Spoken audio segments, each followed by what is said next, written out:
Carole veut nous raconter une histoire vraie qui la hante depuis 2010, quand elle avait 14 ans. À cette époque, elle vivait dans une résidence tranquille appelée Questons Avenue. Il y avait 5 bâtiments. Carole habitait dans le bâtiment B, au rez-de-chaussée. Juste en face de son immeuble se trouvait le bâtiment D, où elle prenait des cours particuliers.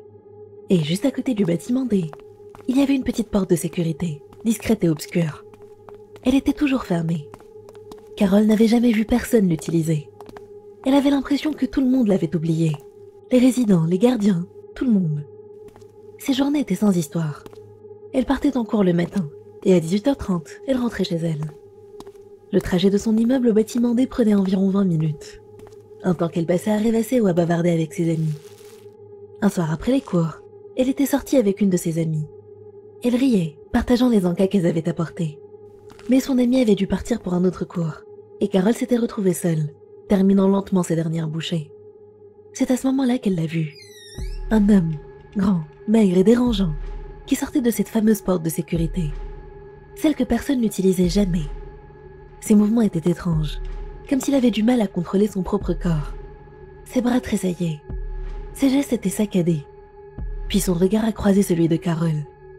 Quelque chose n'allait pas. Vraiment pas. Son visage était inquiétant. Ses yeux étaient trop grands, et sa mâchoire pendait de travers, comme si elle n'était pas alignée avec le reste de son visage. Il l'a fixée. Carole a tenté de l'ignorer, et s'est concentrée sur son goûter. Mais soudain, il a bougé. Il ne s'est pas contenté de marcher vers elle. Il a vacillé, et sa démarche hésitante s'est transformée en une avancée prédatrice. Avant qu'elle ne puisse réagir, il était juste derrière elle, et il a tiré sur son sac avec une telle force qu'elle a failli perdre l'équilibre, et s'est retournée d'un coup. Son cœur battait si fort qu'elle a cru qu'il allait exploser. De près, il était terrifiant. Ses mêmes yeux exorbités, cette mâchoire déformée, et ce rictus tordu, plein de quelque chose qu'elle ne saurait décrire autrement que de la malveillance. Il lui a demandé s'il avait de l'argent dans son sac. Sa voix était rauque et grave, un râle qui lui a glacé le sang. Elle a bredouillé que non, elle n'en avait pas, les mains tremblantes. Il n'a pas cligné des yeux.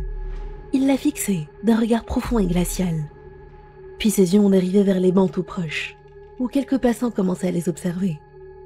Leur regard inquiet ont semblé briser l'instant, pendant une seconde. C'est alors qu'il a éclaté de rire. Mais ce n'était pas un rire normal. C'était un rire creux, moqueur. On aurait dit quelque chose qui essayait d'imiter un rire humain. « Oh, pourquoi t'es si effrayée? Y a quelque chose qui va pas, petite ?» C'en était trop pour Carole. Elle a arraché son sac de ses mains et s'est enfuie. Elle a couru aussi vite qu'elle a pu vers son immeuble, jusqu'à la porte de chez elle. Quand elle est rentrée, elle était hors d'haleine, terrifiée. Elle a tout raconté à ses parents. Ils ont été alarmés et lui ont dit que si jamais elle revoyait cet homme, elle devait les appeler immédiatement. Ils n'hésiteraient pas à le signaler. Mais elle ne l'a jamais revu. Quelques jours plus tard, une de ses amies lui a dit qu'elle avait vu le même homme que celui que Carole lui avait décrit. Elle pensait qu'il était peut-être ivre, vu qu'il y avait plusieurs magasins d'alcool dans le coin. Elle a dit qu'après le départ de Carole, son visage était devenu livide, qu'il avait titubé jusqu'à cette même porte de sécurité, celle d'où il était sorti, et qu'ensuite il avait disparu. Encore aujourd'hui, Carole ne sait pas qui il était, ni ce qu'il voulait.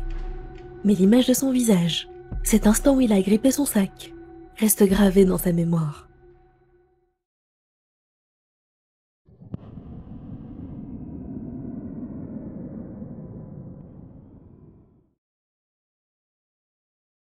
Ruby avait 13 ans quand cette histoire lui est arrivée.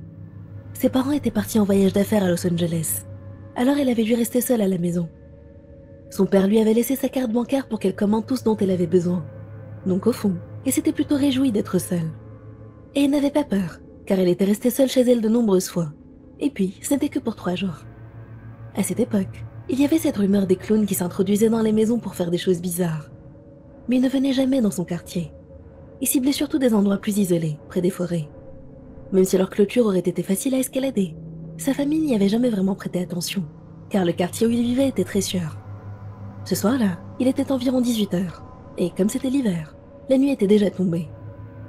Ils avaient une pièce vitrée à l'arrière de la maison, une sorte de véranda, qui donnait directement sur le jardin.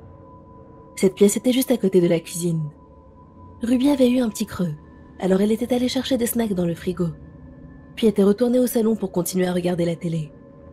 Le toit de la véranda amplifiait le moindre bruit qui tombait dessus.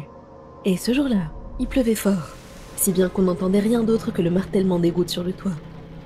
Au bout de quelques minutes, Ruby avait commencé à se sentir fatiguée, alors elle avait décidé de monter dans sa chambre pour s'allonger. Elle était sur le point de prendre son téléphone pour scroller sur les réseaux, quand elle a entendu un bruit violent en bas. Ça l'a glacée sur place. Elle a eu très peur, mais elle a essayé de se rassurer en se disant que ce n'était sûrement rien, avant de descendre pour vérifier. Elle est sortie de sa chambre, a descendu la moitié de l'escalier et a regardé dans le couloir.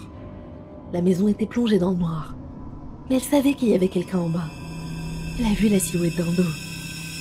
Elle est aussitôt remontée dans sa chambre, en essayant de ne faire aucun bruit. Puis, elle a entendu des pas qui se déplaçaient dans le salon. Elle a immédiatement appelé la police et a chuchoté à l'opératrice qu'elle avait besoin d'aide.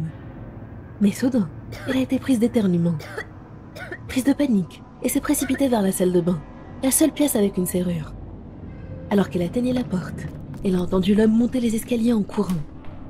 Elle a verrouillé la porte et s'est efforcée de ne pas pleurer.